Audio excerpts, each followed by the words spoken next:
Traders diary में स्वागत है आपका। नमस्कार, मैं हूं आशीष चतुर्वेदी और मैं हूं वरुण दुबे। और ट्रेडर्स डायरी शुरू करने से पहले एक बार नजर डाल लेते हैं और देखते हैं कि क्यूज कैसे देखने मिल रहे हैं और उसकी बेसिस पे किस तरह की टीम हमने चुनी है।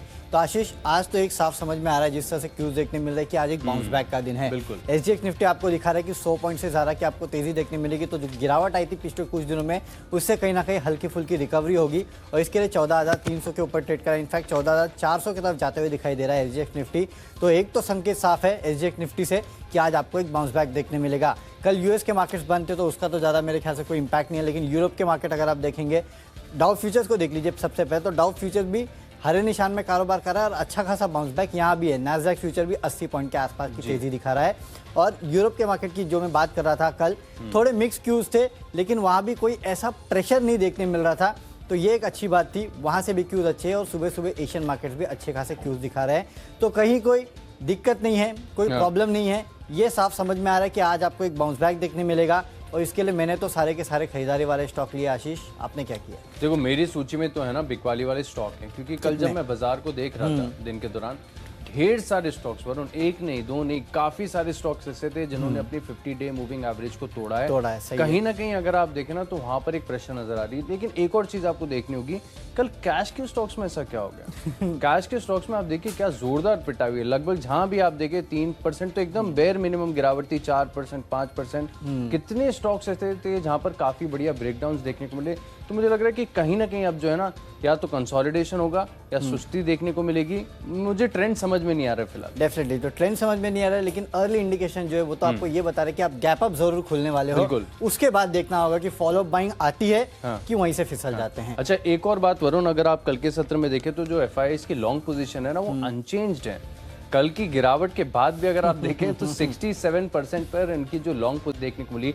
इनफैक्ट अगर आप इनके नेट शॉर्ट्स भी देखेंगे तो परसों करीब 16% थे, कल के सत्र में करीब 15%। यानी वहां पर भी ज्यादा गिरावट, मतलब ऐसा देख नहीं रहे कि बेरिश ज्यादा हो रही है। तो वही तो बॉटम फिशिंग कर रही है। बिल्कुल हो सकता है, पूरी संभावना है इसकी। और वैसे भी कही जाती है एक बात कि आप पहली जो डिप होती है ना, उसको हमेशा लोग खरीदारी करते हैं। डेफिनेटली तो देखते हैं, पहले डिप में लोगों ने खरीदारी करने की कोशिश तो की एटलीस्ट एफआईआईज ने। और आज संकेत शुरुआती तो ऐसे है कि शायद आपको एक गैप अप ओपनिंग मिलेगी। उसके बाद कितने टिकते हैं ये देखना होगा। अगर आज टिक गए और एक दो दिन टिक गए तो शायद कुछ मूड माहौल बनेगा। लेकिन जैसे कि मैं कल भी कह रहा था, बजट के पड़े थोड़ा हल्का होना है, तो शायद मार्केट थोड़े हल्के होंगे। चलिए देखते हैं क्या होता है। लेकिन आज के हमारे जो स्टॉक्स है उसकी सूची शुरू करते हैं। और कैश का काउंटर पहले आशीष बताइए क्या लिया? सीएसबी बैंक, यहाँ पर खरीदारी करनी है। एक रिस्क जरूर है, आप देख रहे हैं तो मैं जैसे कि मैं आपको बता भी रहा था कि इनके जो है नतीजे आ जाने हैं। लेकिन बैंकिंग स्पेस में अगर आप फिलहाल देखें ना तो नतीजे ठीक ठाक ही आ रहे हैं। अच्छा, कल हैरत की बात यह है, कल के सत्र में जैसे मैं बता रहा था कि बाजार बड़ा खराब था, काफी सारे स्टॉक्स में गिरावट देखने को मिली थी। लेकिन सीएसबी बैंक में अगर आप देखें तो दिन के दौरान तेजी आई। इनफैक्ट एक ब्रेकआउट की भी अटेम्प्ट दिया। हालांकि ऊपरी स्तर से अगर आप देखें तो स्टॉक में हल्की सी गिरावट भी देखने को मिली। मैं मान रहा हूं कि नतीजों से पहले एक ट्रेड यहां पर बन सकता है। जिस तरीके से ग्लोबल मूड माहौल सपोर्टिव है ना, हो सकता है कि यहां पर भी आपको बढ़िया तेजी देखने को मिले। 231 के आसपास की क्लोजिंग है, 244 के लक्ष्य के लिए आप खरीदारी करेंगे और 227 का स्टॉप लॉस लगाइए। चलिए, तो सीएसबी बैंक एक बेटर और मुझे याद है इस कंपनी ने जब अपना अपडेट दिया था तो कहा था गोल्ड लोन में 60% के आसपास की बढ़ोतरी देखने मिली। तो रिफ्लेक्शन आज आपको इस कंपनी के नतीजों में देखने मिलेगा। कीनली वॉच कीजिए इस कंपनी के नतीजे और एक कंपनी के आने वाले हैं और वो है गेटवे डिस्ट्रीपार्क्स। कल आपने देखा स्नोमैन लॉजिस्टिक्स के नतीजे, लॉस से कंपनी मुनाफे में आई। इतना अच्छा मुनाफा कंपनी ने किया, नतीजे इतने बेहतर थे। स्नोमैन तो कल चल चुका था, 2.5-3% के आसपास चला मेरे ख्याल से उस नतीजे आने के बाद और कल की गिरावट वाले मार्केट में। लेकिन गेटवे डिस्ट्रीपार्क हिला ही नहीं। शायद लोगों ने रियलाइज नहीं किया कि कहीं ना कहीं गेटवे डिस्ट्रीपार्क जो स्नोमैन लॉजिस्टिक का प्रमोटर है, तो उसका इंपैक्ट तो आपको वहां देखने मिलेगा ही। और आज इस कंपनी के भी नतीजे आने वाले हैं, तो शायद आपको यहाँ पे एक अच्छा ट्रेडिंग बेट जो है ये काउंटर बन सकता है। इसके लिए ट्रेडिंग के लिहाज से नतीजे आने के पहले आप चाहिए तो यहाँ खरीदारी करके चल सकते हैं। नतीजे आएंगे तब देखेंगे कि क्या होता है और उसके बाद उसके बेसिस पे आपको जो पोजीशन लेना है लेना। लेकिन नतीजे के पहले एक ट्रेडिंग बेट ये काउंटर बन रहा है। इसके लिए 120 के लक्ष्य के लिए ट्रेड कीजिएगा, 114.5 यानी कि 2 रुपये नीचे आपको एक स्टॉप लॉस भी रखना है। अब बात करते हैं फ्यूचर्स की। तो फ्यूचर में एक काउंटर देखिए आशीष, पिछले कुछ दिनों से लगातार चल रहा था, कल थोड़ा ब्रेक लगा इसमें और वो है हेवल्स का काउंटर। यहाँ पे टेक्निकली भी अच्छा है ये काउंटर, कोई प्रॉब्लम है नहीं इसमें। और देखिए आज अगर एक बाउंस बैक आया तो इन स्टॉक्स में आपको अच्छी खासी तेजी देखने मिलेगी। इसके लिए फ्यूचर में आप हेवल्स में खरीदारी करके चलिए। 1000 रुपये के लक्ष्य आपको इंट्राडे में देखने मिलेंगे। कल इसके भी नतीजे आने वाले हैं, उसके और पहले आप नतीजे अच्छे भी आ खरीदारी रहे हैं। डेफिनेटली नतीजे अच्छे भी आने वाले हैं, तो उसके चलते खरीदारी करके चल सकते हैं। 960 का आपको एक स्टॉप लॉस है। मैं फ्यूचर्स में बिकवाली कर रहा हूँ मनप्पुरम फाइनेंस में। जिस तरीके से मैं बता रहा था कि काफ़ी सारे स्टॉक्स ऐसे हैं जिनमें एवरेज के नीचे एक ब्रेकडाउन देखने को मिला था, उनमें से एक स्टॉक ये भी है। और जिस तरीके का स्ट्रक्चर है, अपमूव एग्जॉस्टेड नजर आ रहा है। यानी स्टॉक में अगर आप देखें तो हो सकता है कि कंसोलिडेशन देखने को मिले। आज बाजार थोड़ा सा चौपी भी हो सकता है, लेकिन जो ट्रेंड नजर आ रहा है ना, हल्का सा बेरिश साइड पर ही है। 162 रुपए के आसपास की क्लोजिंग है। 155 रुपए के लक्ष्य के लिए आप मनप्पुरम फाइनेंस के फ्यूचर्स में बिकवाली करेंगे। और देखिए स्टॉप लॉस बहुत टाइट है, सिर्फ 2 रुपए 2.5 रुपए ऊपर का आप एक स्टॉप लॉस लगाकर अपनी एक शॉर्ट पोजीशन ले सकते हैं। दिन के दौरान अगर आज गिरावट आती है तो हो सकता है कि मनप्पुरम फाइनेंस बाजार से ज्यादा गिरावट आपको दिखाए। चलिए, जो अगली कैटेगरी है वो भी एफएनओ स्पेस है, वहां पर खरीदारी करने का राय मैं दे रहा हूं आज के ऑप्शन में। पीवीआर में पीवीआर अगेन कल के जो सत्र है ना, उसको बहुत क्लोजली वॉच करना चाहिए, क्योंकि कल देखिए जहां पर आपको खरीदारी देखने को मिली आपको नजर आएगा कि एक इनहेरेंट स्ट्रेंथ वहां पर है। पीवीआर कल बाजार इतना कमजोर था, लेकिन कल के सत्र में अगर आप देखें तो यूपीएल, आईटीसी, पीवीआर, ये कुछ निफ्टी 50 के स्टॉक्स ऐसे थे जहां पर बढ़िया खरीदारी देखने को मिली। पीवीआर का जो स्ट्रक्चर है ना वरुण, वो इशारा कर रहा है कि यहाँ से इनफैक्ट केवल 1 या 2 दिन की तेजी नहीं, एक सस्टेनेबल रनअप देखने को मिलेगा, क्योंकि निचले स्तरों से जो एक पैटर्न बना हुआ है ना तेजी के बाद, वो एक कंटिन्यूएशन पैटर्न है, यानी जो तेजी है वो बरकरार देखने को मिलेगी। ऐसे में आप कर सकते हैं कि 1520 रुपए का जो कॉल ऑप्शन है ना, यहाँ पर आप खरीदारी कीजिए।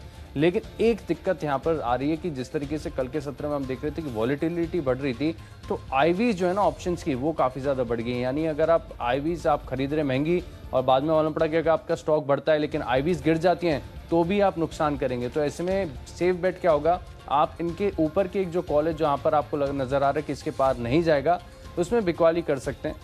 करीब 104 रुपए का लक्ष्य होगा और स्टॉप लॉस लगाना है आपको 40 रुपए का। चलिए, तो कल एक इंटरेस्टिंग ट्रेड था सही में पीवीआर का, अंत तक समझ में नहीं आया कि हो क्या रहा है, और आयनॉक्स नहीं चला। बिल्कुल सबसे बड़ी बात तो ये थी, नहीं तो ये खासकर ये दोनों स्टॉक्स एक साथ चलते हैं, लेकिन कल आयनॉक्स में इस तरह की तेजी देखने नहीं मिली जिस तरह की तेजी पीवीआर में देखने मिली है। तो कहीं ना कहीं समथिंग इज कुकिंग, देखते हैं कि क्या निकल के आता है। बट और एक इंटरेस्टिंग चीज है, सीएसबी खरीद लिया, मनप्पुरम बेच दिया। ऑलमोस्ट सेम धंधा, सेम कारोबार है दोनों कंपनियों का। देखो सीएसबी बैंक में तो कहीं ना कहीं अभी शुरुआत से एक बस देखने को मिल रहा है, जब से लास्ट अपडेट आया ना गोल्ड लोन का, उससे इसके बाद एक मूड माहौल बन गया है। तो लेकिन मनप्पुरम बैंक क्या तो बैंक ओवरबॉट है? मनप्पुरम ओवरबॉट है देखो क्या? जिस तरीके से बैंकिंग स्पेस में अगर आप देख रहे हैं ना कि एक विस्तार हो रहा है, अभी स्टेट बैंक ऑफ इंडिया को देखो गोल्ड फाइनेंस पे कितना कंसंट्रेट कर रहा है। इनके लिए जरूर रिस्क है, क्योंकि जो स्टेट बैंक ऑफ इंडिया का जो बोरोइंग रेट है ना, इनको ये मैच नहीं कर सकते। ये भी एक बात है। तो चलिए, कंपटीशन बढ़ रहा है, उसके कारण खासकर ये बेच रहे हैं। अब ऑप्शंस में जो स्टॉक में मैं खरीदारी की सलाह दे रहा हूँ वो है एसआरएफ का। यहाँ पे आप खरीदारी करके चल सकते हैं। वैसे भी देखिए केमिकल स्पेस की जो कंपनियां हैं उनके अब नतीजे आने शुरू होंगे, और इनिशियल जो नतीजे देखने मिले हमको कल, केम्बॉन्ड केमिकल्स के भी नतीजे आप देखिए कितने बेहतरीन नतीजे थे। उसके बाद कल वो स्टॉक गिरते मार्केट में 20% ऊपर था। ये आपको साफ दर्शा रहा है कि कहीं ना कहीं केमिकल स्पेस में जो है ना फिर से एक बार ट्रैक्शन लौटने वाला है।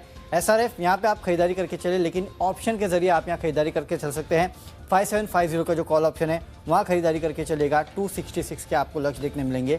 200 रुपए का आपको एक स्टॉप लॉस भी रखना है। लिस्ट को आगे बढ़ाते हैं। ऑप्शन के कॉल्स तो हमने डिस्कस कर दिए, लेकिन आगे आने वाले स्टॉक जो है ना बेहद इंटरेस्टिंग होंगे। क्यों हो रहे हैं ये आपको आगे बताएंगे, लेकिन वरुण उससे पहले बताओ टेक्निकली क्या पसंद आ रहा है? देखिए, टेक्निकल एक सीमेंट काउंटर है सागर सीमेंट का, फिर से टेक्नो फंडा पिक है ये। क्यों फंडामेंटल क्यों है? क्योंकि 20 तारीख को कंपनी के नतीजे आने वाले हैं, और इस बार आपने देखा है कि सीमेंट कंपनियों के नतीजे फिर अच्छे आने वाले हैं, क्योंकि जिस तरह से अपडेट इन कंपनियों ने दिया है खासकर अपने वॉल्यूम्स को लेके, वो काफ़ी अच्छा था। और प्राइस हाइक्स तो आपको याद है कंपनियों ने लगातार लिए हैं, तो उसका इम्पैक्ट भी देखने मिलेगा। और आज सीमेंट काउंटर्स पे सीएलएसए की एक रिपोर्ट भी आई है, जहां कुछ चुनिंदा सीमेंट काउंटर जैसे कि दालमिया भारत हो गया, बाकी काउंटर्स है, एक अंबुजा को छोड़ दीजिए जहाँ पे उन्होंने प्राइस टारगेट कट किया है, बाकी जितने सीमेंट स्टॉक्स हैं वहाँ पे उन्होंने प्राइस टारगेट बढ़ाया है। तो मैं सोच रहा था कौन सा सीमेंट स्टॉक लूँ, तो उसमें सागर सीमेंट एक स्टॉक मुझे ऐसा लगा जिसमें पिछले कुछ दिनों में अगर आप देखेंगे तो आपको लगातार बिल्टअप देखने मिलेगा, और ये साफ समझ में आएगा कि कल की अगर गिरावट नहीं होती तो निचले स्तर पे लोग इसमें खरीदारी कर रहे हैं। नतीजों के पहले लगातार लोग खरीदारी कर रहे हैं, तो मेरे ख्याल से उसके पहले एक अच्छा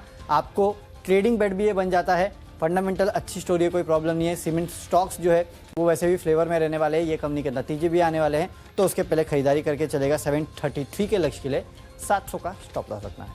अच्छा, टेक्निकली मुझे पसंद आ रहा है मैक्स हेल्थकेयर। ये स्टॉक जो है परसों रात को मेरे रडार पर आया था, और मैंने कहीं ना कहीं देखिए चार्ट हिस्ट्री जो है ना बहुत लिमिटेड है, इसलिए छोड़ दिया। लेकिन कल के सत्र में आप देखें अच्छे वॉल्यूम्स के साथ यहाँ पर खरीदारी देखने को मिली। इनफैक्ट जो चार्ट पैटर्न है ना, ये सजेस्ट करे कि स्टॉक ऑलमोस्ट अपने लाइफ हाइस के आसपास ये लगातार यहाँ पर तेजी देखने को मिलेगी। जिसके चलते मैं मानूं कि आज बाजार, क्योंकि देखिए आप SGX निफ्टी हरे निशान में देखने को मिल रहा है, ग्लोबल मूड माहौल भी अगर आप देखें तो सपोर्टिव नजर आ रहे हैं। इस स्टॉक के अंदर स्ट्रेंथ काफी ज्यादा है। RSI फिलहाल अगर आप देखेंगे तो 70 के आसपास है, यानी हेडरूम बढ़ने का और है। 80-85 के आसपास हो सकता है आकर ये थोड़ा ओवरबॉट होगा, लेकिन इंट्राडे के लिए सेफ बेट हो सकता है। हालांकि ये जो स्टॉप लॉस है ना, इसको जरूर आप ध्यान में रखें, क्योंकि जो चार्ट हिस्ट्री है बहुत कम है हमारे पास। इसके लिए केवल 4 रुपए नीचे का 160 रुपए का स्टॉप लॉस लगाकर आप खरीदारी कीजिए। पहला लक्ष्य होगा 175, पार हो गया तो हो सकता है कि यहाँ से और भी आपको तेजी देखने को मिले। इस स्टॉक की मार्केट कैप में ये हुआ था ना, अभी हाल फिलहाल में एमफी की जो रिक्लासिफिकेशन आया था, मेरे ख्याल से इसको शायद स्मॉल से मिड या मिड से लार्ज किसी में तो शिफ्ट किया गया था। डेफिनेटली तो उसका इम्पैक्ट भी है, तो लॉन्ग टर्म इम्पैक्ट है उसका। तो लॉन्ग टर्म इम्पैक्ट है, और साथ ही साथ जो चार्ट पैटर्न्स हैं वो भी तेजी ही सजेस्ट कर रहे हैं, खरीदारी करेंगे। चलिए ठीक है। अगली कैटेगरी है फंडा पिक, और यहाँ पर मैंने चुना है आलूवालिया कॉन्ट्रैक्ट्स को। यहाँ पर आपको खरीदारी करनी है, लेकिन एक बात मैं बताता हूँ आपको वरुण, आज मेरे पास है ना फंडा पिक का थोड़ा सा अभाव हो रहा था, तो मैंने क्या किया, इसे फंडा पिक नहीं, आप इसे प्योर टेक्नो पिक समझिए। एक छोटा सा टेक्नो फंडा, ठीक है, समझ लो आप इसे। आलूवालिया कॉन्ट्रैक्ट्स डेली चार्ट्स पर अगर आप देखेंगे तो शानदार inverse head and shoulder pattern बना हुआ है। कल के सत्र में छोटी सी ग्रीन कैंडल भी बनी हुई, यानी थोड़ी बहुत खरीदारी भी देखने को मिली थी। यहां से अगर ब्रेकआउट होगा तो स्टॉक में कंटिन्यूअस अप ट्रेंड आपको देखने को मिलेगा। और इससे पहले बजट से पहले जो पूरा रोड कंस्ट्रक्शन स्पेस है, इसमें आपको काफी ज्यादा एक्शन देखने को मिलेगा। कुछ खबरें भी आ रही है कि दिन के दौरान आप देखें तो ऑलमोस्ट 40 किलोमीटर पर डे की जो कंस्ट्रक्शन है हाईवेज की, वो देखने को मिल रही है। रिकॉर्ड कंस्ट्रक्शन देखने को मिला है देश में, तो इसका भी एक असर है। 301 रुपए का लक्ष्य होगा। केवल एक हफ्ते का समय देना, एक हफ्ते के अंदर ये स्टॉक परफॉर्म करे तो ठीक, नहीं तो आप एग्जिट कीजिए। तो चलिए, बजट के पहले जो रोड कंस्ट्रक्शन कंपनीज है वहां पे आपको नजर रखनी है। अब फंडामेंटली जो स्टॉक मुझे पसंद है वो सबको पसंद है, और वो है टाटा मोटर्स का काउंटर। पिछले कुछ दिनों में हमने देखा कि स्टॉक में अच्छी खासी तेजी देखने मिली थी। कल के मार्केट में थोड़ी बहुत गिरावट आई, लेकिन कल ओवरनाइट अगर आप देखें तो इस काउंटर का जो ADR है उसमें करीब 3.5% के आसपास का उछाल था। वो आपको साफ दर्शा रहा है कि आज शायद आपको वापस से एक बार बाइंग मोमेंटम जो है वो टाटा मोटर्स के काउंटर में देखने मिलेगा। इसके अलावा मारुति ने अपनी प्राइस हाइक्स कर दिए हैं, और मेरे ख्याल से सेकंड टाइम है जब मारुति ने प्राइस हाइक किया इस पूरे साल में।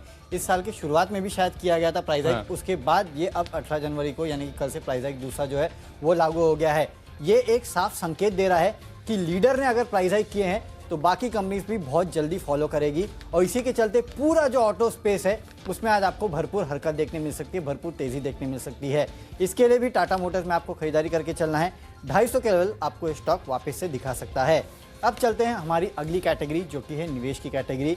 तो निवेश की कैटेगरी में एक ऐसा ही काउंटर है जिसको वैसे भी बजट से भी फायदा होता है, इकोनॉमिक रिवाइवल से भी फायदा होता है, और वो है KEC इंटरनेशनल का स्टॉक।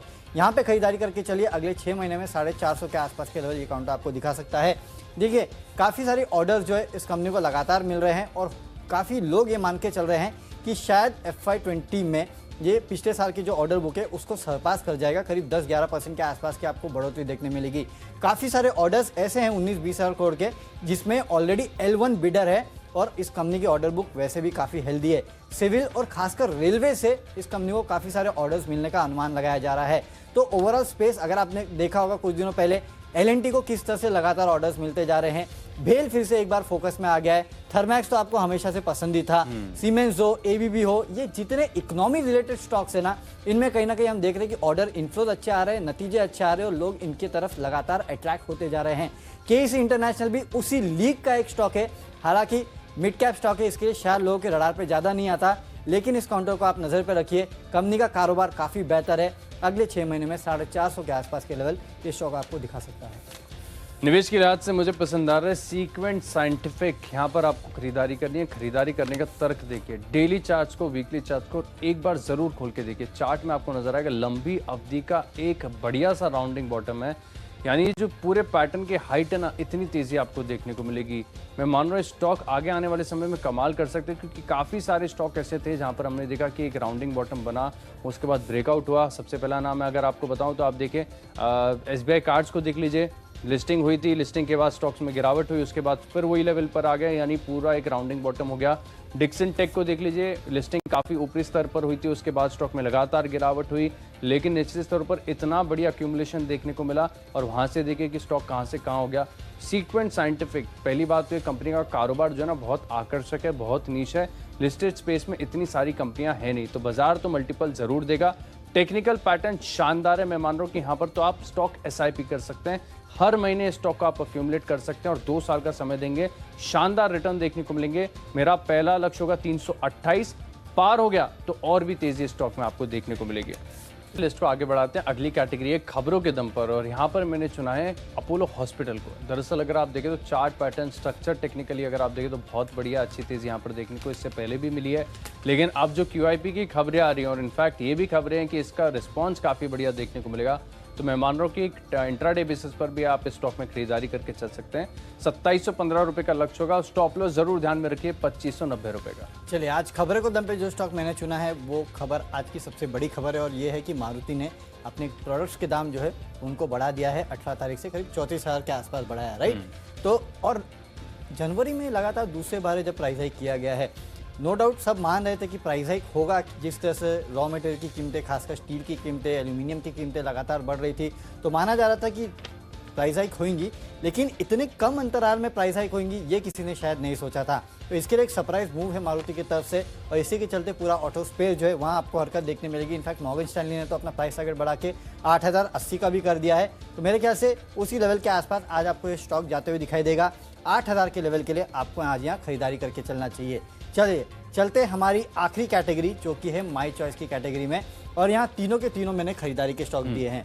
इसमें सबसे पहले तो SBI लाइफ, यहाँ पे आपको खरीदारी करके चलना है, क्योंकि देखिए CLSA की रिपोर्ट आई है और CLSA की रिपोर्ट ने कुछ लाइफ इंश्योरेंस काउंटर या फिर कुछ इंश्योरेंस काउंटर जो है उनमें खरीदारी की सलाह दी है, और उसमें SBI लाइफ जो है उसमें करीब 26% के आसपास का अपसाइड देख रहे हैं। प्राइस टारगेट बढ़ाया गया है, 1000 से बढ़ा के 1125 का प्राइस टारगेट दिया गया है। मेरे ख्याल से उसके चलते आज ये स्टॉक वैसे भी काफ़ी हरकत में रहने वाला है, और काफ़ी कुछ ही टाइम बाद इस कंपनी के नतीजे भी आने वाले हैं। नतीजों के पहले प्राइस टारगेट बढ़ाना अपने आप में काफ़ी कुछ कहता है, इसके लिए यहाँ खरीदारी करके चलिएगा। और ऐसी स्टोरी कजारिया सेरामिक्स की भी है, जहाँ पे UBS ने अपना प्राइस टारगेट बढ़ाया है, 700 से बढ़ा के सीधा 950 का प्राइस टारगेट दे रहे हैं, यानी कि इस लेवल से करीब 200 रुपये का अपसाइड वो इस काउंटर पे देख रहे हैं। और इस कंपनी के नतीजे भी 21 तारीख को आने वाले हैं, और जैसे कि मैं कह रहा हूँ कि नतीजों के पहले प्राइस टारगेट बढ़ाना अपने आप में एक स्टोरी बयान करता है। यहाँ पे भी खरीदारी करके चलेगा 765 के लक्ष्य के लिए। और सबसे आखिरी में, आज चूंकि हाई बीटास का डे हो सकता है, कुछ ऐसे स्टॉक्स जो कि मार्केट अगर चलेगा तो शायद आपको ज़्यादा वॉलेटाइल हो सकते हो, ज़्यादा तेज़ी दिखा सकते हो। उसमें JSPL का काउंटर है, यहाँ पे खरीदारी करके चलेगा 290 के लक्ष्य के लिए 277 का आपको एक स्टॉप लॉस रखना है। तो आशीष, मैंने तो तीनों खरीद लिए, कुछ आपने बेचा है कि आप? मैं तीनों स्टॉक बेच रहा हूँ वरुण। सबसे पहला स्टॉक मैं बेचने वाला हूँ वो है RECL। कल के सत्र में जैसा कि मैं बता रहा था, क्लोजली देख रहा था कि कौन कौन से स्टॉक्स ऐसे जहाँ पर ब्रेकडाउन देखने को मिला। इनमें से एक नाम है REC। यहाँ के फ्यूचर्स में आप बिकवाली कर सकते हैं। मैं मान रहा हूँ कि कुछ 1 से 2 दिनों के अंदर इसमें 135 तक के स्तर देखने को मिल सकते हैं। केवल 3 रुपये ऊपर का आप एक स्टॉप लॉस लगाइए। अगला स्टॉक है रैमको सीमेंट्स। यहाँ पर भी आपको बिकवाली करनी होगी। स्टॉक अगर आप देखें तो एक यहाँ पर एक बढ़िया अपवर्ड ट्रेंडिंग ट्रेंड लाइन के यहाँ पर नीचे से तरफ एक ब्रेकडाउन देखने को मिला। उसके बाद स्टॉक ने एक डबल टॉप फॉर्मेशन दिया और वहाँ से भी अगर आप देखें तो गिरावट देखने को मिली। यानी स्ट्रक्चर जो है स्टॉक का कमजोर नजर आ रहा है। 755 रुपये का लक्ष्य होगा और करीब 800 रुपये के आसपास का आप स्टॉप लॉस लगाएंगे। आखिरी स्टॉक है मेरी लिस्ट में बायोकॉन। यहाँ पर भी आपको बिकवाली करनी है, क्योंकि यहाँ पर भी अगर आप देखें तो स्टॉक में सुस्ती के 7 संकेत नजर आ रहे हैं। यानी जो अपमूव है वो एग्जॉस्टेड है, ऊपर नहीं जाएगा। हो सकता है कि एक साइडवेज कंसोलिडेशन देखने को मिले, लेकिन ब्रेकडाउन की जो स्थिति है वो बनती हुई नजर आ रही है। 430 रुपये का लक्ष्य होगा, 455 रुपये का आप स्टॉप लॉस लगाइए। तो चलिए, हमारी स्टॉक्स की सूची पूरी हो चुकी है और फटाफट नजर डाल लेते और देखते हैं कि कौन से स्टॉक्स को हमने अपने टीम में चुना है। कैश का काउंटर है गेटवे डिस्ट्री पार्क, जहां पे आपको खरीदारी करनी है 120 के लक्ष्य के लिए। फ्यूचर्स में हेवल्स खरीदेगा, ऑप्शंस SRF का खरीदेगा, 5750 का कॉल ऑप्शन। टेक्निकली सागर सीमेंट अच्छा लगता है। फंडामेंटली टाटा मोटर्स, यहाँ पे आपको फिर से एक खरीदारी देखने मिल सकती है। 250 के लेवल के लिए खरीदारी करना है। KEC इंटरनेशनल निवेश करना है 450 के लक्ष्य के लिए। मारुति प्राइस हाइक किया है, उसका इम्पैक्ट देखने मिलेगा। खबरों के दम पे यहाँ खरीदारी कीजिएगा। SBI लाइफ, यहाँ पे CLSA ने प्राइस टारगेट बढ़ाया है। कजारिया सिरामिक्स, UBS ने प्राइस टारगेट बढ़ाया है। तो इन दोनों स्टॉक्स में इसके लिए आपको खरीदारी करना है। और JSPL, आज अगर मार्केट में तेजी देखने मिलेगी तो हाई बीटा काउंटर है, तेजी दिखा सकता है। 290 के लक्ष्य के लिए आपको खरीदारी करना है। और इन स्टॉक्स में से जो मेरा सबसे फेवरेट पिक है, जो मेरा बेस्ट पिक है, वो है SBI लाइफ, क्योंकि CLSA का कन्विक्शन जो है वो इस स्टॉक पे और बढ़ गया है। 26% के आसपास का अपसाइड देख रहे हैं। प्राइस टारगेट 1000 से बढ़ा के 1125 का किया है। उसका इम्पैक्ट आपको इस स्टॉक में देखने मिलेगा। और नतीजों के पहले प्राइस हाइक करना अपने आप में काफ़ी कुछ बयान करता है। खरीद के चलिए इस काउंटर को आज के लिए। तो चलिए कैश का स्टॉक है सीएसबी बैंक। मनोपुरम में हल्की गिरावट देखने को मिल सकती है। पीवीआर का स्ट्रक्चर शानदार है, यहाँ पर कॉल ऑप्शन में आप खरीदारी करेंगे। मैक्स हेल्थ केयर 175 रुपए का लक्ष्य होगा। आलू वालिया कॉन्ट्रैक्ट्स में एक हफ्ते का पोजिशनल व्यू बनाएंगे, 301 रुपए का लक्ष्य होगा। सीक्वेंट साइंटिफिक लंबी अवधि के लिहाज से अगर आप देखें तो बेहतरीन निवेश वाला स्टॉक है, 328 रुपए का लक्ष्य होगा। अपोलो हॉस्पिटल में तेजी देखने को मिल सकती है। आरईसीएल में कल के सत्र में हल्का ब्रेकडाउन देखने को मिला था, 135 रुपए के लक्ष्य के लिए बिकवाली करेंगे। रैमको सीमेंट्स यहां पर भी कमजोरी साफ नजर आ रही है, 755 रुपए के लक्ष्य के लिए आप शॉर्ट पोजीशन लेंगे। बायोकॉन में भी अगर आप देखें तो अप मूव जो है एग्जॉस्टेड नजर आ रहा है, 430 रुपए के लक्ष्य के लिए आप इस स्टॉक में बिकवाली करेंगे। इन 10 स्टॉक्स में मेरा कन्विक्शन सबसे ज्यादा है सीक्वेंट साइंटिफिक में, क्योंकि डेली और वीकली चार्ट पर अगर आप देखेंगे तो लंबी अवधि का राउंडिंग बॉटम बनाए, 2 साल का समय देंगे तो स्टॉक 300 रुपए के पार जाएगा। 10 में से 4 स्टॉक बिकवाली के, बिल्कुल काफ़ी बेरिश नज़र आ रहे हैं आप। लेकिन देखिए कल की गिरावट के बाद आज क्या करना है, क्या आज बाउंस बैक आएगा या फिर पता नहीं क्या होगा।